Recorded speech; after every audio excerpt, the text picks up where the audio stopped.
Hello and welcome to another edition of Critical Q&A, the show where I answer your questions based on what you have sent me by email at AskChrisShelton@gmail.com or have left for me in the comment section of my Q&A videos.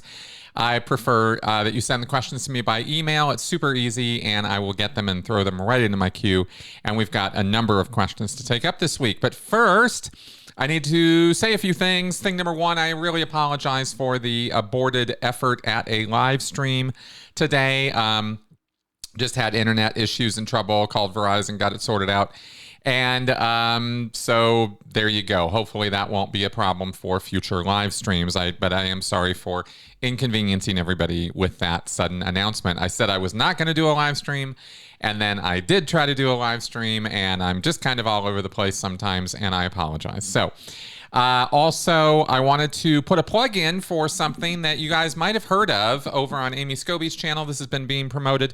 We talked about this on Friday in the live show. This is ProtestScientology.com. And I'm going to show you here on the screen a couple postcards that can be sent to elected representatives around the country or IRS officials automatically. All you got to do is go to ProtestScientology.com, use promo code CRITICAL, and you'll get a 10% discount, by the way. And that'll tell the guy who runs this whole outfit that I'm the one who sent you over there, and there is a little commission for me on that, which is very nice. But really, the whole point is to get these postcards out there. The service will look up, based on your zip code or area, and this is for United States only, this will look up who your elected representatives are, and you can fire those off. And I think it's a couple bucks or something, or you can even pay a little bit more and get a repeating set of postcards sent to these guys so they continually get the message. So anyway, check that out. It's all detailed on that site, and it's something I definitely endorse and would like to see you guys do, because it's some real world activity of something that we can do to make our voices heard out there. I think it's actually quite a bright idea. Okay, so the other thing I wanted to say is every few years I do a little revamp facelift on my channel. I'm pretty happy with my imaging, I guess, as far as my banner or whatever, but I don't know. If there's things I could do that would either make the shows more interesting, more appealing, more entertaining for people, I am wide open for suggestions on that. There are people who randomly will call me out for my voice and say that they don't like my voice. That doesn't help me in any way, because there's absolutely nothing I can do about my voice. So that's not the kind of constructive criticism I'm looking for. But if you have pacing issues or suggestions I could be doing of a technical nature, or graphically, or visually, or branding wise, or anything else that you think might help, I am all ears. So the only thing is that I can't really change the nature of what I do. And that is one of the biggest problems I've had as a YouTube creator, is that I am not a young person. I am not an energetic, alive, out there, confrontational, get in people's faces person. And I'm not particularly producing, short form content for people to consume in 5 minutes and move on. My channel expects a little bit more investment from people in paying attention, listening to what's being said, getting educated from it. And that's the audience I want, of course. But I would like to, of course, grow that. So I'm always down for more feedback in that direction. That all being said, let's get on with your questions. Oscar Q. Zilch. Multiple ex-Sea Org members have said they got a lot of sleep, ate good food, and watched a great deal of television once they escaped. There is literature on sleep deprivation and dietary restrictions in cults, so we know it's a good thing when people can get adequate food and rest after escaping. But I was wondering if there has been clinical work on using television when exiting a cult. On an intuitive level, the use of television as a therapeutic tool makes perfect sense and seems far more effective than the intervention tactics from the 70s. I'm simply curious what cultic studies experts have to say about TV. Okay, thank you very much for this question. It's a good one. I've been sitting on it for a little while because I've just recently gotten access to the literature again, and I dived in there and looked into cultic recovery or trauma therapy and television, and not a lot there. I found a couple things, but rather than get into quoting academic research, I went and looked also just in regular online searching and found a few articles about this that sort of communicate the science of it in easier ways. And so I'm going to quote from some of these. What you're looking at is television, of course, the use of images and sound and all of that, stories, narratives to communicate ideas is both educational, entertaining, and sometimes informative and cathartic. In other words, it can help people in therapy. And this has been called cinema therapy. This is actually a word that's been coined out there. There have been several studies documenting the effectiveness of cinema therapy in helping people of various age groups resolve problems and cope with distinct situations or disorders. In a 2010 study, researchers used cinema therapy in 6 individual therapy sessions with 3 pre-adolescent age children whose parents were divorcing. Now, this is in regards to more general trauma-based approaches, because I couldn't find too much that was specific to cults. And so I broadened my search to trauma and dealing with the effects of trauma, and this is the stuff that came up. And of course, you'll see right away how this would be immediately applicable to trauma from cult experiences, as well as trauma from other, violence or domestic situations or something like that. In addition to using questions and discussion based on the film, therapists use expressive techniques such as art. There's art therapy, creative writing, storytelling, and drama. All of these are possible sources of therapy or therapeutic technique. In all cases, the films help the children identify and articulate emotions, promote sharing, and facilitate coping. According to the study abstract, through their expressive responses, children experienced catharsis and created therapeutically relevant metaphors. A 2005 study followed a group of 14 adopted children with special needs. The participants were assigned to an experimental group that involved structured and guided processing of videos, or a control group with no processing before, during, or after the video. Results showed a statistically significant difference between the two groups, indicating the value of the guided process in helping to reduce impulsivity and impatience. So again, with therapeutic intervention, can television or use of video imagery or movies be helpful in healing or in growth? Yes, they can. And here are some of the reasons I listed here as far as like why this might help for ex-cult members, because one, it's integrative. I've compared getting out of a cult or escaping from a cult and reacclimating to the big wide world the same as a similar process to moving to another country. You're in a new culture. Cult, culture, right? These words are related. And when you leave a cult, you're leaving a culture and you're entering another one, a bigger, larger one in the case of the big wide world. So there's an integrative process with watching television, watching movies. You're getting a visual, audio, model given to you of behavior, of language, of customs, of manners, of how people act and communicate with one another. Excuse me. There's a lot going on. And your brain is now interpreting all of this new information and going, oh, I get to do this or I don't get to do this. It's different than how it was before. Just like if you move to another country, you would want to watch the local television, the local news, pick up on the local language and customs as quickly as you possibly can if you want to integrate into that society or culture more quickly. And that's how you could go about doing it. Very, very similar process. So integration would be a function that could be served by that. It also provides models or examples of positive or good behavior. A lot of the cult behavior or rules are damaging or destructive. They are not good for people. They teach bad habits, bad boundary setting, things like that. You watch television, you watch movies, you get models of better behavior and how to act. They help us make sense of inner experiences by giving form to what we feel inside.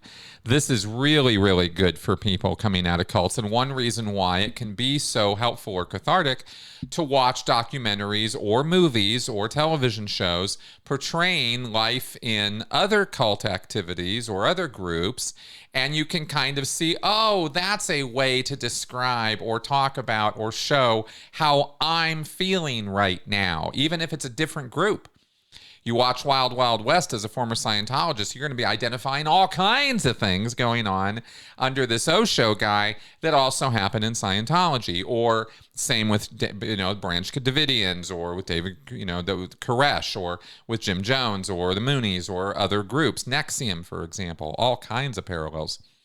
And it helps, give voice to thoughts we're having that we don't know how to articulate, but there it is on screen. It also helps rewrite neural pathways. This is how we learn and unlearn things. The brain's plasticity or ability to change itself is a wonderful thing. And through the process of entertainment and emotional attachment and emotional investment in that entertainment, you can rewrite your brain pathways faster to this new model versus the old cultic model. Also reworks language use and helps unstick the thought-stopping cliches and loaded language that a cult will infuse in a person and make them, through language itself, the cults can make a person think very specific ways and avoid thinking about or not be able to think about other things. And so by being exposed to, these other shows, other, television, etc., you get different ways of using language. It kind of busts that up a little bit. And finally, some shows can simply be comforting and can provide what we might call an emotional supplement or an emotional vitamin, right? How you need good feelings, you need comfort, you need to see good examples of caring, loving relationships, to see that such things are even possible. And or sometimes, I don't know about you guys, but sometimes Mel and I, every now and again, we will just be so overwhelmed by bad news, bad reporting, crap going on in the world. We will just kick it on the couch and we will watch the dog channel or the cat channel, and just sit there and just soak up the love and goodness from our little furry friends on TV. So it can, even at that level, can simply provide moments of emotional de-stress, anxiety, de-stressing, and that sort of thing. There was a quote here from one of the articles that I will wrap up this answer with. Watching the psychodrama of others who are moving through events that mirror our own, even in some small ways or in symbolic ways, can be a powerful and healing way to use the power of TV and movies to support ourselves psychologically. So there's my answer to your question. Maybe I could have gone deeper in terms of citing specific papers or digging up the literature on this, but I thought a more general lay approach to answering this might be better for anybody watching. So, turn on the TV, watch those movies. It's going to be fine, and sometimes they can actually be really helpful. So there you go. Vera Fox. What about generational trauma when it comes to cult experience? Is that a thing? It is a serious issue in the aftermath of domestic violence. All right. Thank you for this question, Vera. And absolutely, I'm going to say that generational trauma could be a either cause side or an effect side of a cultic experience. If you are raised in a cult, then of course, there could be the phenomena or experience of trauma being passed down from father, mother, parents, family members to the younger versions. And the trauma that the cult infuses or creates, or trauma created by the practice of simply doing the cultic exercises or rituals or processes. So, and by generational trauma, I pulled up, just like on the last question, pulled up a few things on this one. Generational trauma is also known as intergenerational or transgenerational trauma. And it's a cycle of trauma that passes through families. That's the definition of it. Generational trauma occurs through biological, environmental, psychological, and social means. All of those. So it could be genetic, could be environmental, could be psychological abuse or trauma, or familial, right? Obviously, extended family as well. When we talk about generational trauma, we're not just talking about families, though. It can be social groups or social activities or groups that go beyond a family. And we'll go over a couple examples of what I'm talking about. So could you have generational trauma happening within a group of Scientologists or Moonies? Yes, you could. Absolutely, you could. For example, some evidence suggests that generational trauma can happen in the uterus. For example, a fetus being exposed to chemicals involved in maternal stress that impact future development. Okay, if an abused wife, pregnant woman who is being physically abused or stressed out or coercively controlled and placed under, is having lots and lots of trauma responses while pregnant, is going to have chemical processes that could affect the fetus and could affect its its growth or its processes, biological processes before it's even born. This is not so dissimilar to how you drink a lot or you smoke a lot or you do hard drugs as a pregnant woman, and you could very, very adversely affect the baby. Well, environmental trauma or stress that the mother experiences can also do that. There's also epigenetic changes, which are external changes, environmental type changes, or shifts in a person's DNA due to traumatic experience, can also cause generational trauma. And here we might cite some examples of, say, Black Americans or Holocaust survivors or indigenous communities or cults. Any one of these groups, any of these types of groups or activities has trauma connected with it, which is passed down to next generations or passed down to other contacts in those groups, and it goes from one to the next through the families. So anyway, so I hope you kind of get the idea that, of course, any kind of group setting can create, the cause-effect relationship of, one person's trauma is fed onto another one and fed onto another one. I'm not really sure, in thinking about this in my own experience, I look at my parents and I see relationship trauma, of course, and that, being passed on, we could say. But I don't know. I'm not going to stretch too much on this. I'm just talking about it in more general terms. That as far as, is this a thing or could this be a thing for cult members or people who experience this? Absolutely, of course it could. And but I would say that I would have a hard time making this the definitive kind, trauma that a person would be carrying around with them, because in a cult experience, of course, every single individual all by themselves is going to experience psychological and often physical abuse, sometimes sexual abuse. As a matter of course, that's why we call them destructive cults, is because they're destructive to each individual in them. And I think that you'll probably find with cult experiences that kind of sort of individual trauma to that person is going to be a bigger factor with them in their recovery, or things they're going to have to deal with, PTSD, stuff like that.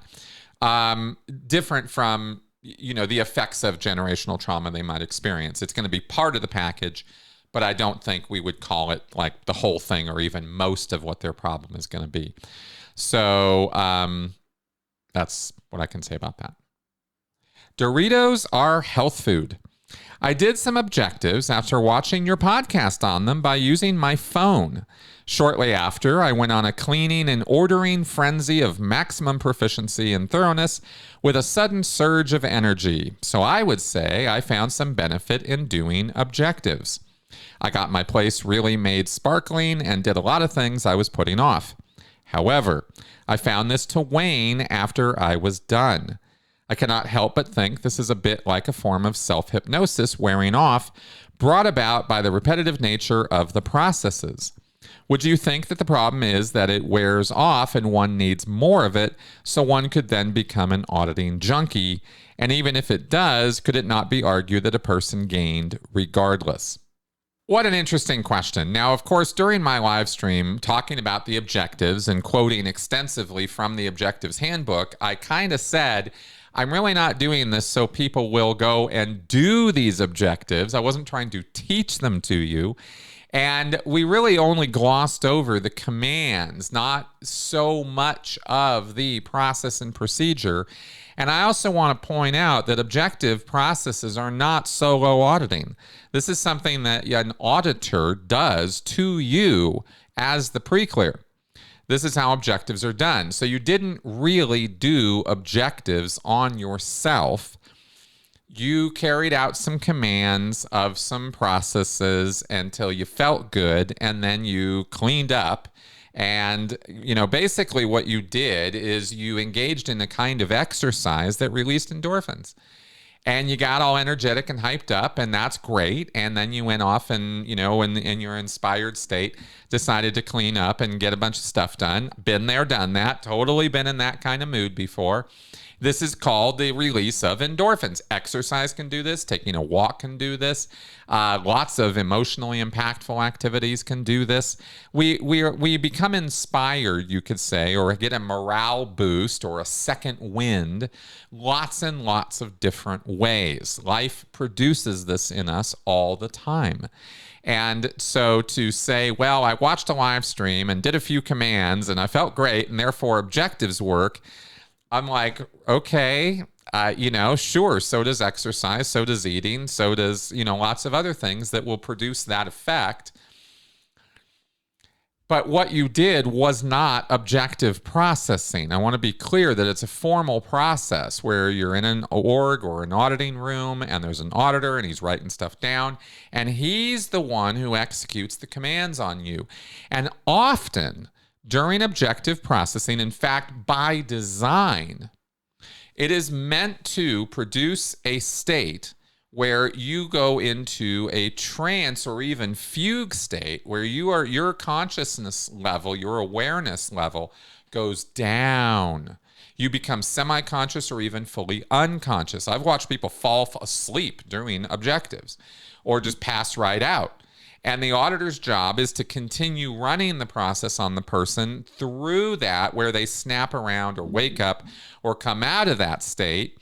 And that's interpreted in Scientology as having run through or eliminated or erased electrical charge that your body is walking around with.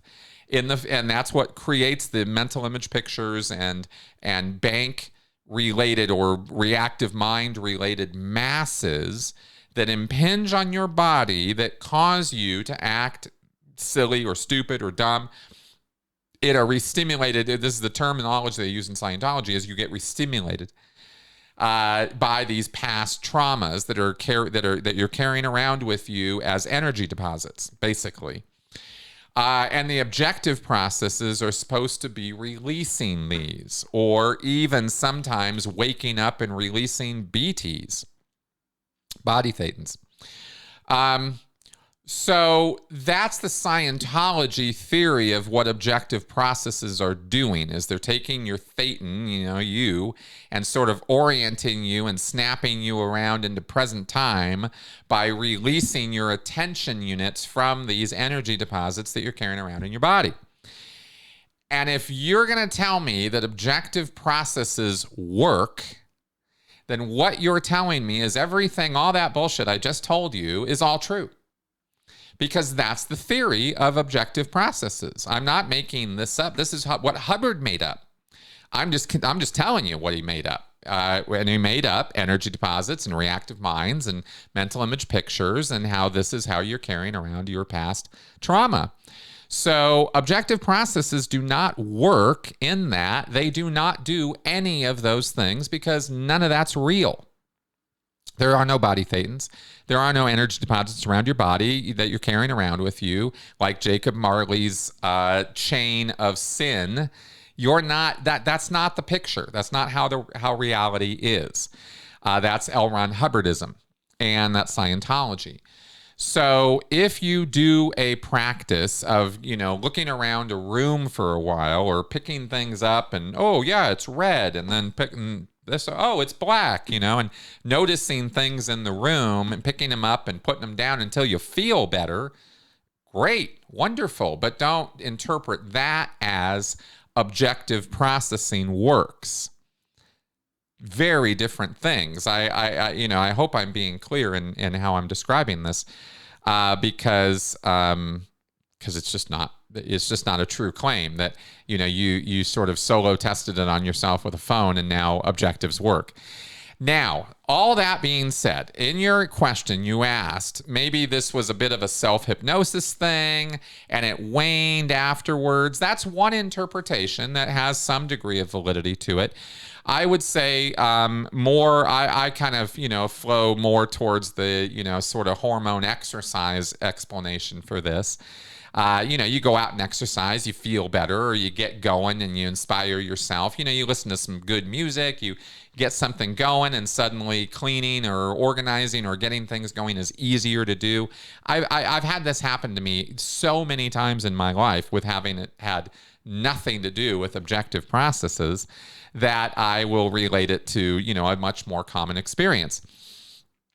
But that all being said, what your point is about how how this processing can engage a kind of self-hypnosis that does wear off and people want more of it and go back and pay for that. Yeah, that's true. That part is correct. That is an effect of Scientology auditing. I just don't think you did the objectives long enough or hard enough, or were even able to as an individual. You need an auditor to keep running you through it to get that level of effect. Okay, if that makes sense, right? Like, you got to run objectives in Scientology are not run for a few minutes or even an hour or two. They are run and run and run and run. You're going to be on these processes for hundreds of hours, hundreds. So that's generally the objectives experience in Scientology, is that any one process could be run 5, 10, 15 hours, and you have a whole battery of these objectives to do. So that's why I say in Scientology, and talking about how they're used in Scientology, they're used much more extensively. They're it's really hardcore practice. And so the states of mind, or the trance state, or the self-hypnosis state, right, is much more serious. It's much deeper than what you're going to be able to produce in yourself, trying to do it on yourself. Because if you keep running the process on yourself, I don't know, maybe I think this is obvious. Let me spell it out. If you keep running it on yourself to the point that you go unconscious or fall asleep, then obviously you're not going to keep running it on yourself. You see what I mean? And that's the place you go in Scientology, and then you have to keep going past that. So you're not going to be able to produce that in yourself, right? And I'm not saying that every single time somebody gets run on objectives, they fall asleep or go unconscious, but they do tend to have these like deep moments in the session where they're out of it, totally out of it. And it's common. That happens all the time. So maybe in a way I am saying it, hey, it does happen most or all of the time. So actually, yeah, maybe I should describe it that way, because if it doesn't, then the auditor and the case supervisor are going to think you're not running them deeply enough. You're not running them hard enough. And they're going to try to keep finding objective processes to run on you that will push you down like that and will make you unconscious or sleep or go out of it for a while. That's what they want. That they think that's a feature, not a bug, and that's why they'll keep running them the way that they do. And doing objectives is not fun. It's not a kind of activity where you come out the other side going, oh man, I can't wait to do more of that. I mean, at least it wasn't for me, and for most of the people that I knew, it was a grueling slogathon of auditing. Objectives are just a slugfest, you know. Anyway, there are some thoughts on your question. Maybe other people have other experiences to say or other ideas about that, but that's my answer. Samuel Doyle. I've been interested in religions for a long time, and I've always been struck by the large number of similarities between Scientology and the culty group Christian Science. In broad strokes, both believe that the world is actually spiritual and that matter is an illusion made up by the human mind. They have practitioners that counsel sick people, with the goal being for the patient to realize that the illness is all in the mind and essentially psychosomatic. Since Christian Science was a fad religion decades before Scientology, is there any evidence Hubbard was influenced, stole, from this group? Okay, thank you for this question. And I'm going to actually totally push back on this. Absolutely not. L. Ron Hubbard and Scientology, his system of occult practice and belief that's disguised as applied religious philosophy, is a very far cry from Christian Science, even if they do have a couple of basic principles that they sort of share. The most basic principle, the most basic difference, rather, that and it's a huge one between Christian Science and Scientology, is that Christian Science is a form of Christianity. It believes in Jesus and the Bible and God as the ultimate savior and as something you need to accept and believe in. L. Ron Hubbard's Scientology has nothing to do with that. Scientology is all about personal self-empowerment. You're the God in Scientology. There is no Jesus figure. There is no God figure. It's on you. You're the God. And that's a fundamental difference of magnitude. These two things are built on entirely different pillars of belief, you could say. So that's kind of important. The churches engage in different activities because Christian Science, I did a little bit of looking up on this one.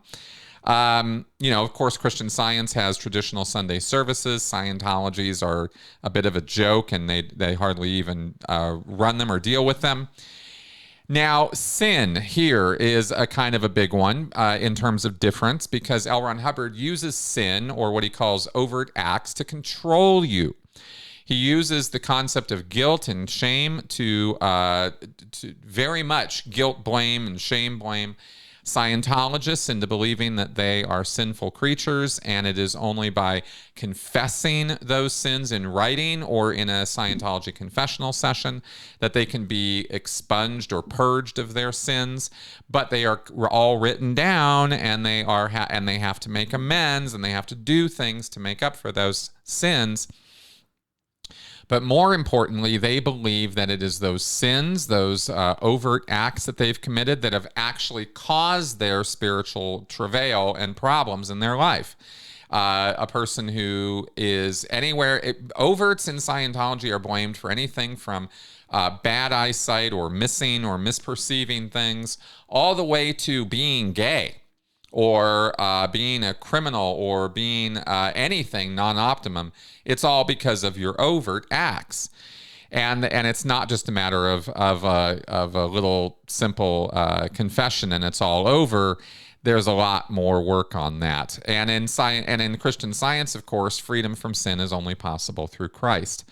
The Word of God is what leads us away from temptation and sinful beliefs. In Scientology, it's self-discipline and confession. The more, the merrier. And finally, in terms of path to salvation, In Christian Science, salvation encompasses your ability to awaken to the grace of God. Sin, death, and disease are removed through a spiritual understanding of God, Christ, or the Word of God. In Scientology, the goal is for you to relieve your past trauma. Your overt acts are included in that past trauma, your own sins, but also what's been done to you by other living beings, not by God or angels or the devil. There is no such, sort of supernatural beings in the Scientology lore. Even Xenu was just another dude.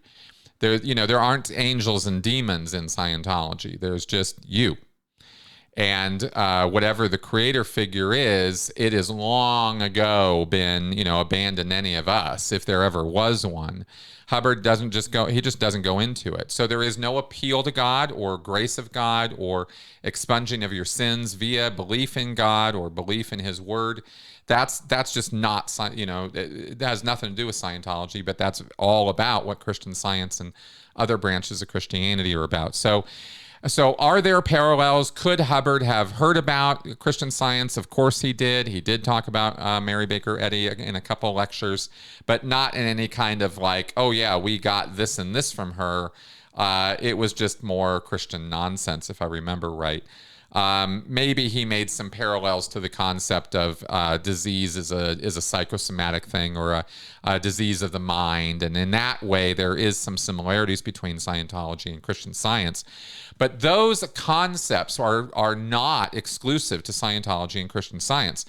Late 1800s, early 1900s, spirituality, and the spiritualism movement and the secret, the whole concept of karmic fate, and you flow out to the universe and the universe will flow back to you.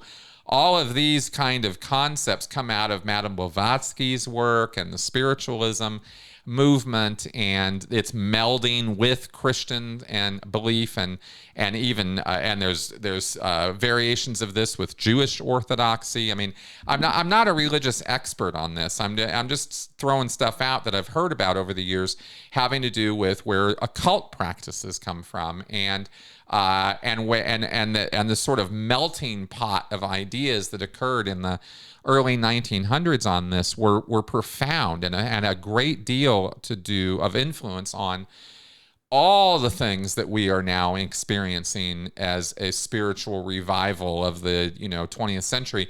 The New Age movement, all of that was inspired by these earlier belief systems. So they all kind of come out of that as a whole. So it's not just Christian Science or Scientology, I guess is all I was trying to say there. So there you go. Michael Yoder.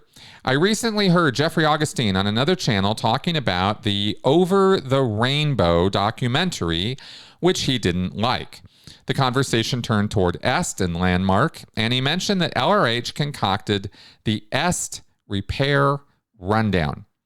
I get that this is about making sure Church of Scientology people are purged from Werner Erhard, but what do you know about this rundown, and are there other rundowns to purge people from different beliefs other than Scientology?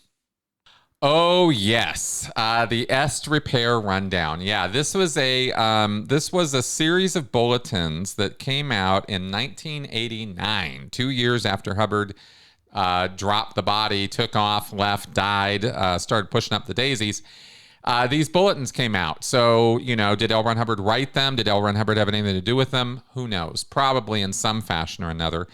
There are earlier bulletins and issues about resistive cases in Scientology and how if you do other practices like EST or occult practices or voodoo or magic or casting spells or stuff like that, then Scientology is going to have some, okay, we're going to have to sort that out a little bit before we're going to have you do a lot of Scientology, because they believe in Scientology that Scientology is a pure, original, self-contained, self-working system. It's a workable system. It works all by itself. You don't have to bring anything else into it, and you don't want to corrupt it or taint it with any other practices or ideas or beliefs. Just Scientology all by itself. That's how you're supposed to do Scientology. And they found over the years that a lot of people would come into Scientology who did practice witchcraft or who did practice other self-improvement or self-help techniques, and they want to continue bringing that into their Scientology experience. And so they have called these people resistive cases because they resist just doing the Scientology and letting the Scientology run their lives and run their thinking. They keep bringing this other stuff in that kind of mixes up the works, and it doesn't gel really well. It doesn't merge really well. You know, if you come into Scientology thinking you have to wear magnets all the time to mess with your, energy fields, Scientology might have a little bit of a problem with that because Hubbard never talked about using magnets to adjust your energy fields. You use auditing, and your spiritual self is the only thing you need to adjust your energy fields. Don't you see? Okay, so that all being said, there are a couple bulletins having to do with auditing people who came in from EST, who did the Earhart seminar training. And here, I'll just read it to you. I'll just read you a little bit of this here. So persons who have been in EST sometimes turn up in missions and orgs. It is necessary to undo, I'm reading right from the bulletin here, it is necessary to undo the case damage before the person can be processed in Scientology and get lasting case gain. So Scientology's assertion is if you come from EST, you are messed up by EST. It messed you up. And here's what they say. They say EST, which is an acronym for Earhart Seminars Training, was an offbeat activity which made a squirrel use of parts of the technologies of Dianetics and Scientology. What they did was take some early Scientology materials and alter them. They later told people they didn't know where EST came from.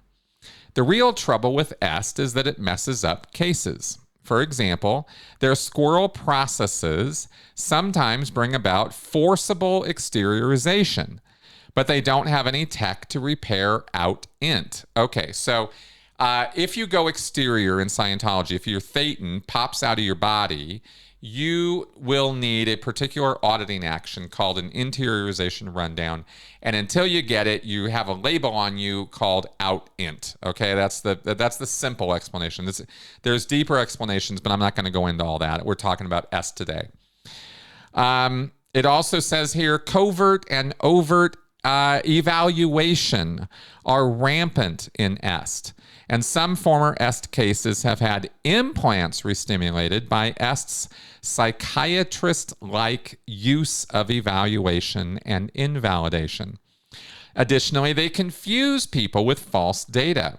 One of the falsest data is that they make it appear that some of the basics they use are their own discoveries or developments, when in fact these basics are altered Scientology. In other words, altered Scientology. So you have this form that you're supposed to do to repair it in an auditing session in Scientology, and you would pay for this. You have this whole form that is put a person on an e-meter and run down the list and see what comes up and repair stuff as it happens. But before you can do that, before you get the repair, you first have to get an EST confessional. This is a Scientology confessional list. I'm going down to it right now, where you are asked sharp and pointed questions about your EST experience. And here's why. EST confessional form. This is a bulletin from June 1989. It follows standard Scientology security checking process. Okay, use an e-meter, sit down in that chair. We're going to ask you some questions. And the reason why is this is to be done. This confessional form covers the sources of trouble and is to be done on any Scientologist formerly involved in EST. The form also includes questions designed to detect a plant. Not a plant like a green plant. A plant as in somebody sent in to disrupt Scientology by the people over at EST. an agent provocateur or saboteur. That's a plant. And in Scientology, they are deathly afraid of plants coming over from EST. The form also includes questions designed to detect a plant, as EST's purpose is to put plants in to get tech data. So these guys actually believe that if you're coming over from EST, we're going to have to sec check you to make sure you aren't an agent provocateur. And you will get questions like, are you intimately connected with persons of known antagonism to mental or spiritual treatment or Scientology? In this lifetime, do you have a criminal record? Have you or any member of your immediate family ever sued or threatened to sue or embarrass or attack Scientology? So here they're just checking over their sources of trouble questions. For example, other sources of trouble might be, do you believe that no person or thing can really get better? Are you here or have you ever attempted to sit in judgment on Scientology in a hearing? Are you attempting to investigate Scientology? Okay, so these are all questions that if the meter responds, what's going on? What you got there? Are you here for some other reason than what you've said? Were you sent here to get data for someone else? Have you been sent here as a plant to get tech data? Are you still connected to EST in any way? Are you currently connected in some way to Werner Erhard or any of his organizations or associates? Okay, so they got to check all those questions. And once that's done, then you get the repair list. And then they will let you actually do regular Scientology services. So that's how that works. And there you go. Curls T. Alley. Where is Pat Broker? I've heard much talk of almost all the old crowd. What happened to them? Where they went after they left or were ousted? We've heard about the rather sad last months of Annie. And of course, in 2012, we heard about the private investigators who Miscavige had spent 25 years surveilling Pat. But aside from the information from the PIs, there seems to have been almost nothing about him for 30 years, which seems quite remarkable given the key part he played. I'm genuinely fascinated what this man has been doing for the last 30 years, how he feels, what he thinks, whether he still believes in Hubbard, the tech, and yet it seems like, perhaps because there's so little information available, no one else is. The PI said that he'd met with RVY in the late 90s, but I wonder if he's met with anyone else since he left, be it people like Jesse Prince or Sarge Fouth, those who worked with and for Hubbard, or even the most recent leavers like Marty and Mike. He'd be a fascinating interview. What are your thoughts? All right. Thank you for this question. The truth of the matter is, as far as I can tell, Pat Broker is radio silent because he wants to be radio silent. I don't think he wants to talk about Scientology. I think he put those days behind him and went off and tried to make a new life for himself and for, his reward for helping take care of Hubbard and be part of that whole nonsense for all those years was to get followed around for 20 years by David Miscavige's minions, who only made us think about it because they got fired because Broker, might have learned that he was being followed. I mean, the whole thing is just so sordid and kind of gross that, I'm sure Pat Broker is just like, will you people just leave me alone? As far as I can tell, that was his attitude or is his attitude.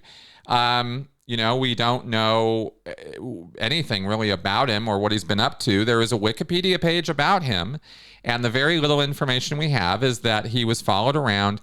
They followed him for the next 2 decades, from 1989 to 2009, to Wyoming, 10 years in the Czech Republic, where he went to medical school and worked as an English teacher. And that's what we got. That's it.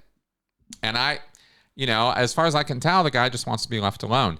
I think it would be an interesting historical interview to interview Pat Broker, find out, what life was like under L. Ron Hubbard in Creston, California, or in the Bluebird mobile home driving around the country prior to settling in Creston. Give some insight into Hubbard and Hubbard's last days, perhaps, in ways that we haven't heard from, otherwise. But other than that, I don't know that he has a whole lot really to contribute to the narrative than those events. That would be interesting. That would be very, very interesting. But it wouldn't particularly change anything as far as what we're doing or how we're going about doing it. So, so I kind of respect the guy's choice for privacy and just kind of want to move on and be left alone. And I think that's kind of why he hasn't been found or talked to by anybody. And that's what I've got for you on that. All right, so that was our show for this week. I hope you found it entertaining, informative, and educational, and I look forward to your feedback and any more questions you might have for me. Send them again to me at AskChrisShelton@gmail.com or leave them in the comments section of my Q&A videos.